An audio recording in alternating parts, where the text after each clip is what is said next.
सोहम, आज हम लोग क्या बताने वाले हैं? बोलना है। नहीं आपको पता है ना क्या बताने वाले हैं अभी? मुझे नहीं पता। ओके, तो आज हम लोग बात करने वाले हैं अम्बिलिकल हर्निया के बारे में। मतलब आपकी जो अम्बिलिकस होती है, जिसको हम लोग हिंदी में नाभि बोलते हैं। क्या बोलते हैं उसको हिंदी में? नाभि बोलते हैं क्या? सुना है कभी? कभी सुना नहीं। तो क्यों बोल रहे हैं नाभि? तो आपने बोला ना। तो उसको हम लोग हिंदी में नाभि बोलते हैं। अम्बिलिकस जो आपकी वहाँ पे होती है पेट में, उसमें हर्निया होता है। अभी उसमें बच्चों में भी हर्निया होता है और बड़ों में भी होता है। पहले बच्चों में बात कर लेता हूँ। दिखा एक बार मॉडल, देखो इसको बोलते हैं अम्बिलिकस। तो बच्चों में आपने देखा, छोटे छोटे बच्चों में ये बाहर निकल जाती है, इसको बोलते हैं हम लोग अम्बिलिकल हर्निया। तो अगर बच्चों में ये हर्निया होता है तो टेंशन मत लो, क्योंकि जैसे जैसे बच्चों में जो एब्डोमेन की जो मसल्स होती है, मांसपेशियाँ होती है, ये बहुत ज़्यादा लूज़ होती हैं। लेकिन जब वो पाँव चलाना चालू कर देते हैं तो इनके अंदर पावर आती है, तो धीरे धीरे उनका अम्बिलिकल हर्निया भी कम हो जाता है। और 1 साल की उम्र तक 80% से 90% बच्चों का अम्बिलिकल हर्निया अपने आप खत्म हो जाता है। वापस से बताता हूँ, उनकी अम्बिलिकस ये वाले पार्ट से आते थोड़ा सा बाहर निकलती है, उसको हम लोग बोलते हैं अम्बिलिकल हर्निया। बच्चों में 90% बच्चों में, 80-90% बच्चों में, जब वो 1 साल के होते हैं, जब वो पाँव चलाना चालू करते हैं, तो उनकी ये जो मसल्स है, इनकी जो टोन है वो बढ़ जाती है। तो उसकी बढ़ने की वजह से वो अम्बिलिकल हर्निया धीरे धीरे अंदर वापस चल जाता है और रिड्यूस हो जाता है। अगर रिड्यूस नहीं होता तो उस केस के अंदर हमको छोटी सर्जरी करके उसको अंदर डालना पड़ता है। अब बात करते हैं कि बड़ों के अंदर भी तो ये होता है ना कि यहाँ पे उनकी सूजन आ जाती है, तो वो क्यों होता है? तो देखो, अगर आप बहुत ज़्यादा अल्कोहल पीते हैं और आपके पेट में पानी जमा हो गया है, क्योंकि आपका लीवर ख़राब हो गया है, तो लीवर ख़राब होने के बाद पेट में पानी जमा हो जाएगा, तो भी आपकी अम्बिलिकस बाहर आ जाएगी।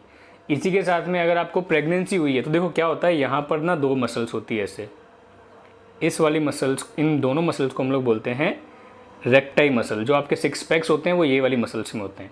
ये मसल्स ऐसे ऐसे होती है। तो जब आप बहुत एक्सरसाइज करते हैं और आपका पेट का फैट चला जाता है, तो आपके ऐसे पैक्स दिखने लगते हैं, राइट। तो जनरली क्या होगा, जब लेडीज़ के अंदर प्रेगनेंसी होती है, जैसे कुछ लेडीज़ में 3-4 प्रेगनेंसी बहुत रिपीटेडली होगी, मतलब 2-2 साल के गैप में, दिखा ना, 2 साल के गैप में प्रेगनेंसी हो गई, तो क्या होगा, प्रेगनेंसी में पेट फूलता है, तो ये मसल्स में स्ट्रेच होगा। फिर जब वो वापस पीछे जाएंगी तो मसल्स वीक हो जाएंगी। तो वीक मसल की वजह से उनकी जो अम्बिलिकस है ये चौड़ी हो जाती है और यहाँ से हर्निया हो जाता है। तो लेडीज़ में सबसे इंपॉर्टेंट रीज़न जो होता है अम्बिलिकल हर्निया होने का, कि प्रेगनेंसी उनके अंदर काफ़ी शॉर्ट टाइम के अंदर 2-3 प्रेगनेंसी हो गई है। इसी के अलावा अगर आपका वजन बहुत ज़्यादा बढ़ रहा है तो भी आपका पेट फूलेगा और आपकी जो रेक्टस मसल से ये वीक हो जाएंगी और फिर ये ऐसे ऐसे आपस में अलग हट जाएंगे और यहाँ से आपके छोटी सी अम्बिलिकल हर्निया बाहर आ जाएगा। इसी के अलावा वही मैंने बताया, अगर आप अल्कोहल पीते हैं, लीवर में आपके प्रॉब्लम है, पानी पेट में भरा हुआ है, तो उसके वहाँ से अम्बिलिकल हर्निया हो सकता है। इसी के अलावा अगर आपकी पहले कुछ सर्जरी हुई है, जैसे लेडीज़ के अंदर यहाँ पे चीरा मार के हम लोग उनका सिजेरियन सेक्शन करते हैं, तो भी आपको सिजेरियन सेक्शन की स्कार की जगह हर्निया हो सकता है और कई बार अम्बिलिकस पे भी हर्निया हो सकता है, क्योंकि अगर अम्बिलिकस वीक हो गया, वहाँ के फाइबर कट गए या फिर हमने प्रॉपर्ली इसको अंदर सूचर नहीं करा है, सिला नहीं है, तो भी अम्बिलिकल हर्निया हो सकता है। अभी बात करेंगे कि हाँ ठीक कर ले, अभी बात करेंगे कि डॉक्टर अगर हो गया है तो करना क्या है। तो देखो, पता तो आपको दिख के पता लग जाएगा कि अम्बिलिकल हर्निया है। अब उस हर्निया के अंदर चर्बी है या आंत आके फंस गई है या कुछ और है, तो वो कैसे पता लगाएंगे? तो अगर सर्जन होता है तो वो तो क्लिनिकली देख के उसको पता लगा लेते हैं। आप मुझको बोलोगे मैं 2 मिनट में पता लगा सकता हूँ, क्योंकि मैंने बहुत से ऐसे केसेस करे हुए हैं। लेकिन आप एक जनरल पब्लिक के लेवल पे, आप अपने लेवल पे कैसे पता लगाएंगे? तो ध्यान रखिए, आप ज़्यादा दिमाग मत लगाओ, आप सीधे सोनोग्राफी करवा लो। सोनोग्राफी के अंदर डॉक्टर आपको बोलेगा कि खांसी करो जब आप खांसी करोगे तो अंदर अगर आंत होगी तो उसमें मूवमेंट होगा, वो सोनोग्राफी में दिख जाएगा। तो इस सोनोग्राफी से आप पता लगा सकते हो कि उस हर्निया के अंदर आंत फंसी हुई है या फिर चर्बी है, जिसको हम लोग बोलते हैं ओमेंटम फंसा हुआ है। अभी बात करेंगे कि सर्जरी करवाना है या नहीं करवाना है, तो क्यों करवाना है और नहीं करवाएंगे तो क्या प्रॉब्लम हो जाएगी। सर्जरी करवानी क्यों चाहिए? देखिए क्या होता है कि अभी आपकी अम्बिलिकस इतनी छोटी है, धीरे धीरे 2 साल में फिर ये और बड़ी होएगी, 5 साल में ये इतनी बड़ी होएगी कि उससे ज़्यादा करके साइज़ बढ़ जाएगा, तो उससे ज़्यादा बड़ा हर्निया बन जाएगा। तो सर्जरी, पहली चीज़ सर्जरी इसलिए करवानी होती है कि धीरे धीरे इसका साइज़ बढ़ने लगता है, तो सर्जरी करवानी पड़ती है ताकि इसका साइज़ बढ़े नहीं और इसको हम लोग रिड्यूस कर दें। दूसरी बात है कि कई बार इसमें अगर साइज़ का काफ़ी बढ़ गया है तो इसमें आंत आके फंस जाती है और आंत आके फंस जाने से आंत स्किन को चिपक जाती है। तो आंत अगर फंस गई है इसके अंदर तो फिर आपको सर्जरी करवानी पड़ेगी, वरना आपको आंतों में ऑब्स्ट्रक्शन हो जाएगा, फिर आपको लेटरिन भी नहीं आएगी, 15-15 दिन तक पेट फूलने लग जाएगा, वो सब कॉम्प्लिकेशन हो जाएगी, जिसको हम लोग बोलते हैं इंटेस्टाइनल ऑब्स्ट्रक्शन।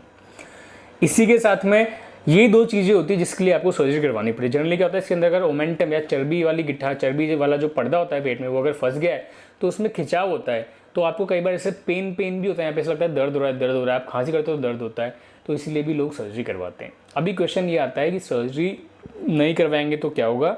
सर्जरी अगर नहीं करवाएंगे तो टाइम के साथ में वो साइज़ बढ़ जाएगा। अब आप बोलेंगे डॉक्टर सर्जरी कैसे होती है, तो सर्जरी दो तरह से होती है, एक होती है दूरबीन से और एक होती है ओपन करके। अभी मैं प्रेफर करूंगा कि ओपन करके ही करा जाए, क्योंकि मैंने ओपन करके बहुत से केसेस करे हैं। तो हम लोग क्या करते हैं, हम लोग यहाँ पे ऐसे इंसिजन लेते हैं, देखिए मैं बता रहा हूँ, ऐसे करके ऐसे इंसिजन लेते हैं, ये वाला इंसिजन, ये जो मैंने बनाया है हाफ मून, ये ऐसे इंसिजन लेके इसको ओपन करके इसमें जो भी कंटेंट होता है उसको वापस से अंदर डाल देते हैं, और जो अंदर रेक्टाइल मसल की शीट थी उसको आपस में टाका मार के सिल देते हैं, और बाद में स्किन को भी क्लोज कर देते हैं। और यहाँ पर हम लोग अंदर की साइड में एक डाल देते हैं जाली, जिसको हम लोग बोलते हैं मैश। ये डालने के बाद में आपको बेल्ट पहननी पड़ती है, और वो बहुत ज़रूरी होती है, क्योंकि हम लोग ने जो टाके मारे हैं वो टाके थोड़े वीक होते हैं। तो अगर आप शुरुआत के दिनों में बेल्ट नहीं पहनेंगे तो आपको बहुत चांसेस है कि वापस हर्निया हो जाए। इसीलिए हम लोग को बोलते हैं हर पेशेंट के अंदर जिनमें भी ये वाला हर्निया रिपेयर करा है, कौन सा वाला, अम्बिलिकस वाला, तो हम लोगों को एब्डोमिनल बेल्ट आती है, बेल्ट बांधने वाली, वो डेफिनेटली पहननी चाहिए। 3 महीने से लेकर 6 महीने तक पहननी चाहिए, क्योंकि आप जब लैट्रिन पे जोर लगाते हैं तो भी ये टाके ढीले हो सकते हैं, आप ऐसे खांसी करोगे तो टाके ढीले हो सकते हैं। तो इसीलिए हम लोगों को बेल्ट पहननी पड़ती है, और बेल्ट 3 से 6 महीने तक बेल्ट पहननी पड़ती है। इसके बाद काफ़ी आपको रिलीफ मिल जाएगा। बाय द वे, हर्निया के ऊपर ऑलरेडी वीडियो बनाए हुए हैं, तो उन सारे वीडियो का लिंक मैं डिस्क्रिप्शन में डाल देता हूँ। आप ये वीडियो खत्म होने के बाद वो लिंक क्लिक करके बाकी इन्फॉर्मेशन लेके देख लेना। आई होप आपको ये वीडियो पसंद आया होगा। अब आगे तू बोल, पसंद आया तो like and subscribe the channel, please subscribe the channel. Bye. अभी वो तो बोलना इंस्टाग्राम का लिंक, हाँ इंस्टाग्राम का चैनल का नाम भी प्लास्टिक सर्जन व्लॉग, या फेसबुक का भी नाम प्लास्टिक सर्जन व्लॉग ही है। हाँ, और अगर आपको बात करनी है तो क्या करना है, कॉल ऐप पे कॉल कीजिए, हम कॉल मी फॉर ऐप को डाउनलोड करना है और वहाँ पे प्लास्टिक सर्जन सर्च करके कॉल करना है। ठीक है, और कुछ बोलना है आपको? कल आप एक्सरसाइज का वीडियो बनाने वाले हो ना? बिल्कुल, है ना, सुबह सुबह एक्सरसाइज करोगे ना? और हमारे मॉल में हेमलेस का भी एक वीडियो बनेगा। हाँ, हेमलेस का भी वीडियो बनेगा। इसने मेरे को बोला है कि मैं जो इतने सारे वीडियो में तुम्हारा मॉडल बनता हूँ, गेस्ट अपीयरेंस देता हूँ, तो मुझको हेमलेस के स्टोर पर जाके शॉपिंग करना है, और मैं वहाँ पे व्लॉगिंग करूँगा, है ना? यस, ठीक है, thanks for watching, have a nice day, bye bye. Bye.